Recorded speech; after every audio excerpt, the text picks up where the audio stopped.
India plus Waker আর BNP চুক্তি করেছে হাসিনার দলকে নির্বাচনে আনবি, তারপর এই টার্মে তারা বিরোধী দল বানাবে আওয়ামী লীগকে।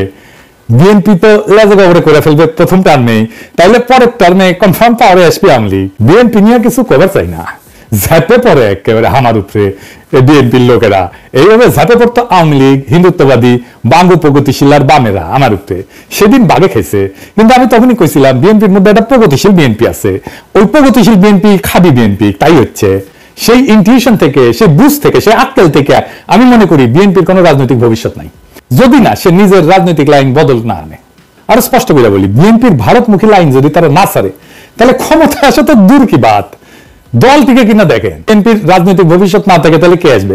নেতা উত্থিত হইতে টাইম লাগে না। 1975-এর 6 নভেম্বর কারো কল্পনাতে ছিল জিয়া আগামীকাল রাষ্ট্রপ্রধান হবে?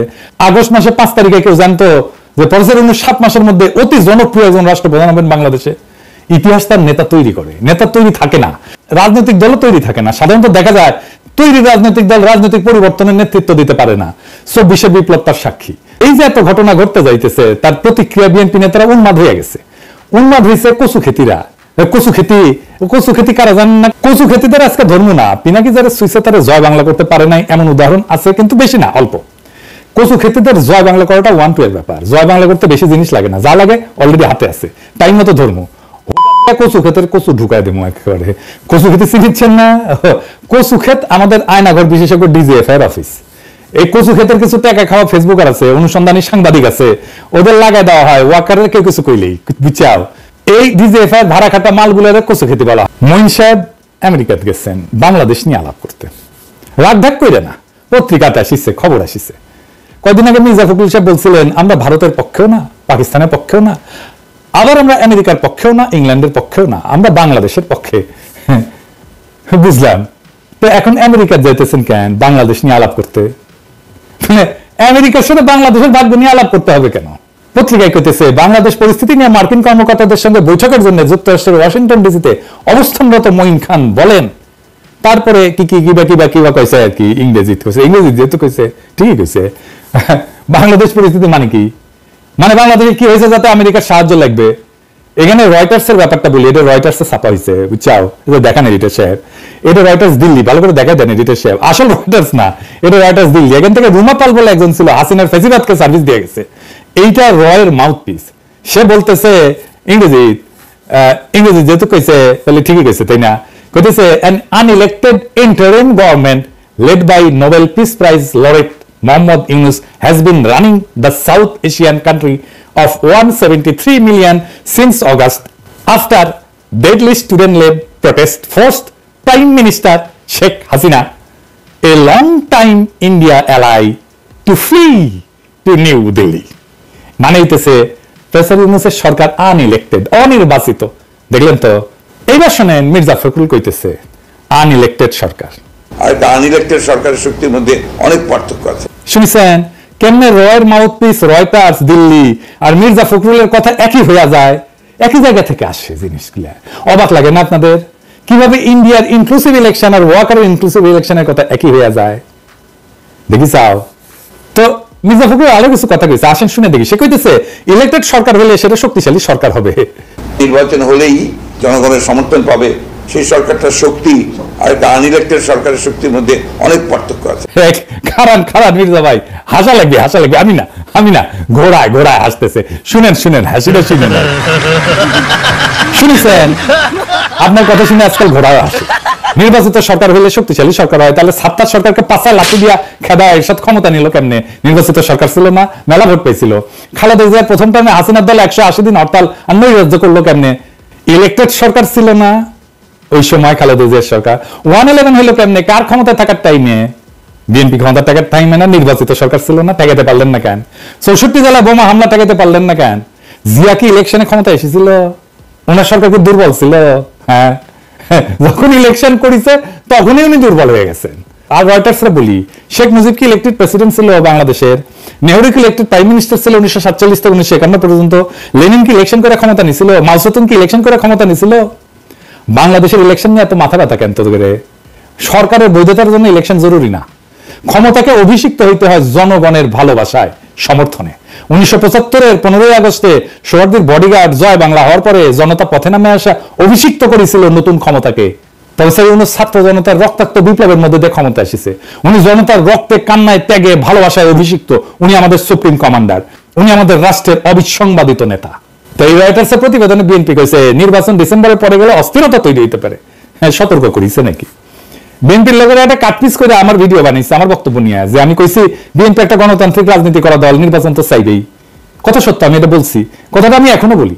বিএনপির নির্বাচন চাওয়াতে তো কোনো সমস্যা নাই, আমার কারোই নাই। আমার সাথে শয়তানি করিবেন না, ইনকে কইয়া শয়তানি করলে কিন্তু শয়তানি আন্দায় দিব পিছন দিয়া। আমি এখনো সেটা বলি যে নির্বাচন চাওয়ার অধিকার আছে বিএনপি। নির্বাচন চাওয়ার জন্য আপনার কোনো সমালোচনা করি নাই, সমালোচনা করেছি আপনারা সংস্কার চাইতেছেন না, এমনকি বলতেছেন এই সরকার সংস্কার করলে সেটা ছুঁড়ে ফেলাই দিবেন। আপনাদের চাওয়া শুধু নির্বাচন নির্বাচন নির্বাচন। বুঝাই বলি, ক্ষমতা খুব আকর্ষণীয় জিনিস, একদম সেক্সের মতো, বুঝছাও। কিন্তু ক্ষমতার সেক্সের মধ্যে মিল কি জানেন? মনের একটা দেওয়ানার বিষয় থাকে। দুই ব্যাপারেই দুইজনের মনের মিল হইতে হয়, তাইলে শারীরিক সম্পর্কটা মধুময় হয়। এই সম্পর্কের মধ্যে কমিটমেন্টটা গড়ে ওঠে মন দেয়া নেওয়ার মধ্যে দিয়ে, যারা আমরা প্রেম বলি। শুধু শারীরিক সম্পর্কটা হইতেছে নির্বাচন আর ক্ষমতা, আর রাষ্ট্রের সংস্কার হইতেছে সেই প্রেমের মতো দেয়া নেয়ার সম্পর্ক, যেটা আপনার পূরণ করতে হবে। কারণ রাষ্ট্রের সংস্কার এই জুলাই বিপ্লবের একটা অন্যতম প্রধান লক্ষ্য ছিল। নির্বাচন তো কোনো দফাই ছিল না, নির্বাচন ছিল 9 দফায়, নির্বাচন ছিল না। ওই 9 দফায় ছাত্র সংসদ নির্বাচন ছিল, ওইটা তো আপনি আবার করতে চান না, কারণ আপনার ছাত্রদল হারবে। আপনি সেই শয়তান ডাকাত যারে অসহায় নায়িকা বলে, শয়তান তুই আমার দেহ পাবি মন পাবি না, আর আপনি হাসি দিয়া কইতেছেন আমি তো ওইটাই চাই। আপনাদের ভাষাও তাই, ডাকাতের মতো বাপ বাপ করে নাকি নির্বাচন দেবে প্রফেসর ইউনূস। আপনি চান হাসিনার রাষ্ট্র ঠিক একই রকম থাকুক, কারণ এইটাই ইন্ডিয়ার প্ল্যান। ইন্ডিয়ার রাজনীতি মানুষ বুঝে, বোকা না মানুষ, মানুষ এত বেকুব না। রাস্তায় নামার ভয় দেখান, হ্যাঁ নির্বাচন স্যার রাস্তায় নামে দেখেন, আপনার কর্মীরা নামে কিনা দেখেন, কত দ্রুত মাঠের মত পাল্টায় গেল। দেখেন টের পাইছেন, সারা দেশের মানুষ চাইতেছে প্রফেসর ইউনূস আরো বেশি সময় থাকেন যেন। প্রফেসর ইউনূস যদি এখন বলে আমি চললাম, মানুষ রাস্তায় গড়াগড়ি দিয়ে কান্নাকাটি করে ওনার পথ আটকাইবে। প্রফেসর ইউনূসের বিরুদ্ধে আন্দোলনে নামলে পাবলিকের মাইন্ড এটা মাটিত পড়বে না, ওইটা বাকশালীর বাচ্চা ফজলুলকে জানাই দিয়েন। এটা তো এপ্রিল, মে, জুন, জুলাইয়ের শেষে দেখেন আপনার দলের পিছে কেউ নাই, আপনারা একা হইয়া পড়ছেন। আপনার দলের নেতা কর্মীরা ইন্ডিয়ান ডিসপেন্সারির দায় নিতে চাইবে না, চাওয়ার কথাও না। আপনাদের দলের অনেক স্পিরিটেড কর্মী দল ছাড়ছে, আপনাদের খোঁজ খবরই নাই, আমার কাছে আছে, আরো ছাড়বে সামনে। আমি যে ফর্মুলা দিছি ট্রানজিশনাল গভর্নমেন্টের, একমাত্র সেটাই আপনাদের দল আর রাজনীতিকে বাঁচাইতে পারে। দেরি করলে আপনাদের লস, কারণ আপনাদের বার্গেন করার ক্ষমতা কমে যাবে। প্রফেসর ইউনূসের ক্ষমতা দীর্ঘায়িত হবে, এই জন্য না যে উনি ক্ষমতায় থাকতে চান, বরং এই জন্য জনগণ ওনাকে চায়। জিয়ার পরে উনি দ্বিতীয় জনপ্রিয়তম রাষ্ট্রনেতা এখন পর্যন্ত, এটা মাথায় রাখেন। আমার প্রস্তাব মাইনে নিলে আপনাদের লাভ, যদি বলেন আমি এটা নেগোসিয়েশন করে দিতে পারি সব স্টেক হোল্ডারদের সাথে, নয়তো নিজেরা করেন। আর যদি এটা না করেন কি হবে আমি স্পষ্ট দেখতে পারতেছি, যেমন হাসিনার ভবিষ্যৎ দেখেছিলাম যে এরকম একটা গণভোট হবে জিয়ার মতো, বুঝছাও। এইটা সাহেব দেখেছেন, আজকাল বেশি কইলাম না, আমি টায় টায় করে দিতে পারবো কি ঘটবে বা কি ঘটতে যাচ্ছে। মির্জা ফখরুলের সোশ্যাল মিডিয়া নিয়ে একটা ভাইরাল বক্তব্য দেখে আসি। এখন এখানে সবচেয়ে বড় প্রবলেম দাঁড়িয়ে গেছে আপনার সোশ্যাল মিডিয়া। আপনাদের তো তবু কিছুটা এথিক্স আছে, কিছুটা জবাবদিহিতা আছে, আপনাদের জবাবদিহি করতে হয়। সোশ্যাল মিডিয়াতে কোনো জবাবদিহিতা নাই, জঘন্য ভাষায় কথাবার্তা বলা হচ্ছে। আপনারা করবেন এটাকে, যেটা গ্রহণযোগ্য। আরেকজন আছেন বিখ্যাত মানুষ, না বলতে চাই না, যিনি সোশ্যাল মিডিয়া করে বিখ্যাত হয়ে গেছেন, তার মুখের ভাষা শুনলে তো আমার সন্দেহ হয় যে আমরা কোনো সভ্য দেশে বাস করছি কিনা। মির্জা ফখরুল বলতেছে হলুদ মিডিয়ার এথিক্স আছে, সোশ্যাল মিডিয়ার এথিক্স নাই। হলুদ মিডিয়ার এথিক্স আছে মির্জা ভাই, তা ঠিক। আমরা তো হাসিনা প্রেস কনফারেন্স দেখতাম, তাই না? এথিক্স তো দেখতাম ওইটি। যারা 111 ঘটালো মিডিয়া থেকে, এথিক্স তো দেখছি, তাই না? ওইটি যারা ফাইসিবাদের বয়ান উৎপাদন করলো, এথিক্স তো দেখছি ওদের, তাই না? মিডিয়ার এথিক্স তো দেখলাম। যারা 21 আগস্ট গ্রেনেড হামলার সময় এটা বিএনপির কাজ বলেছিল, এথিক্স তো দেখলাম। তারেক রহমানকে ডেমোনাইজ করে শয়তান হিসেবে প্রতিষ্ঠিত করার জন্য দিনের পর দিন প্রচারণা চালাইছে, খুব এথিক্স না? হ্যাঁ, বিজেএফ এর পাঠানো টেক্সট সেটে দিছে মিডিয়াগুলা, খুব এথিক্স না? স্বীকারও করেছে আবার মাহফুজা নাম। জঙ্গি নাটক সাজাইতে প্রথম আলো, ডেইলি স্টার, খুব এথিক্স। পুরো আমার এথিক্স মারানি রে। কালবেলা সম্পাদক যায় আয়নাঘরে যায় আলেমদের টর্চার করার সময় ইন্টারোগেট করতে টাইমে হাজির থাকতে, সেটা খুব এথিক্স না? আপনার এথিক্সের টিকি বান্ধা তো সিনময় প্রভুপাদের সাথে। মির্জা ভাই মির্জা আব্বাসকে গালি দিছে সরে বাচ্চা বলিয়া, তাই খুব ঘোষাইছেন। আপনি রাজনীতি করতে আসবেন, গালি খাইবেন না? তাহলে মাস্টারি করেছিলেন, ওটাই করেন। ওবামা ফিলিপাইনের প্রেসিডেন্ট বেশ্যার ছেলেবেলা গালি দিছিল, পৃথিবীর সবচেয়ে ক্ষমতাধর লোককে বেশ্যার ছেলেবেলা গালি দিছে, ওবামাকে সহ্য করতে হয়েছে। আপনারাও গালি খেবেন, সহ্য করতে হবে। না সহ্য করতে পারলে হিমালয়ে গিয়ে সন্ন্যাসী হয়ে থাকেন। চিন্ময়ের সাথে তো খাতির আছেই, সোশ্যাল মিডিয়া নিয়ে উনি খুব দিলা, কারণ উনি জানেন ওনারা ক্ষমতায় গিয়া এই সোশ্যাল মিডিয়ার তো সহ্য করতে পারবেন না, যে সকাল সন্ধ্যা ঠাপ খাবেন খালি সোশ্যাল মিডিয়ার। ওনারা সোশ্যাল মিডিয়ার পাওয়ার দেখেছেন, তাই সোশ্যাল মিডিয়ার মুখ বন্ধ করতে চাচ্ছেন। ওনারা দেখেছেন ওনাদের নির্বাচনের বয়ান সোশ্যাল মিডিয়ার জয় বাংলা করে দেওয়া হয়েছে কয়েকদিনে, আবার কইছেন সোশ্যাল মিডিয়া কুতুব আবিষ্কার হয়েছে। শুনেন, সোশ্যাল মিডিয়াতে কিছু নতুন নতুন আমি বলি কুতুব আবির্ভূত হয়েছে। তারা বাংলাদেশকে কোথায় নিয়ে যেতে চায় আমি জানি না। তাদের ভাষা, তাদের বাক্য, তাদের কথা, বক্তব্য সম্পূর্ণ বাংলাদেশকে একটা রাজনীতির দিকে নিয়ে যেতে চায়, তারা গণতন্ত্রের দিকে নিয়ে যেতে চায় না। কেন মির্জা ভাই কুতুব দেখে ডরাইছেন? আপনারা লড়াই করেছেন না কইছে? শোনান, আবার শোনান, এইটা সে নাকি লড়াই করেছে বাংলাদেশের স্বার্থ নিয়ে। কারণ এই বিএনপি একটা দল যে প্রতিবার প্রতি বিপদে আপদে এই দেশে তারা রুখে দাঁড়িয়েছে, তারা এই সব শুনে আপনার সে রক্ষা করছে বিপক্ষে। বিএনপি সেই দল যারা বাংলাদেশকে সমস্ত তার সংকট থেকে উদ্ধার করেছে।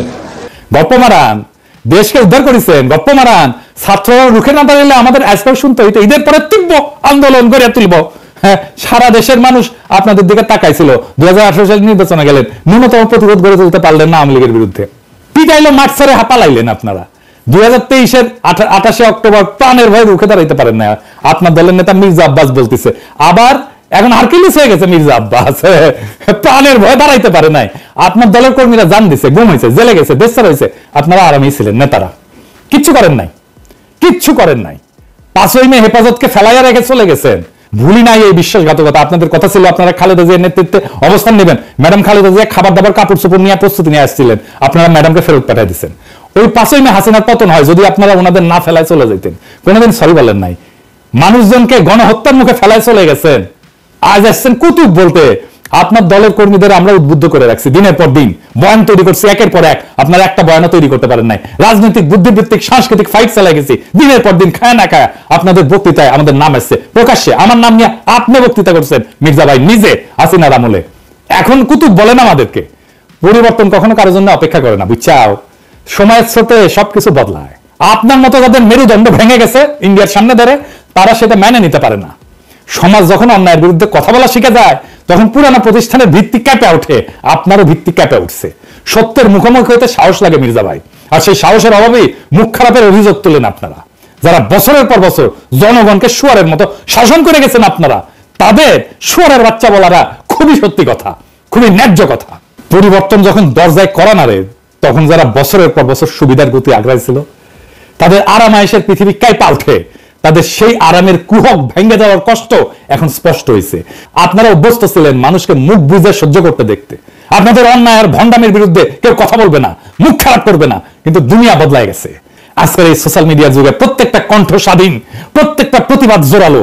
এখন আর মানুষ আরামপ্রিয় ভণ্ডদের প্রশংসায় ফুল ছিটায় না, বরং তাদের আসল চেহারা দেখায় দেয়। আপনাদের মিথ্যার দেওয়াল ভেঙে পড়ছে। আরামদায়ক জীবনের স্বপ্নগুলা দুঃস্বপ্নে পরিণত হয়েছে।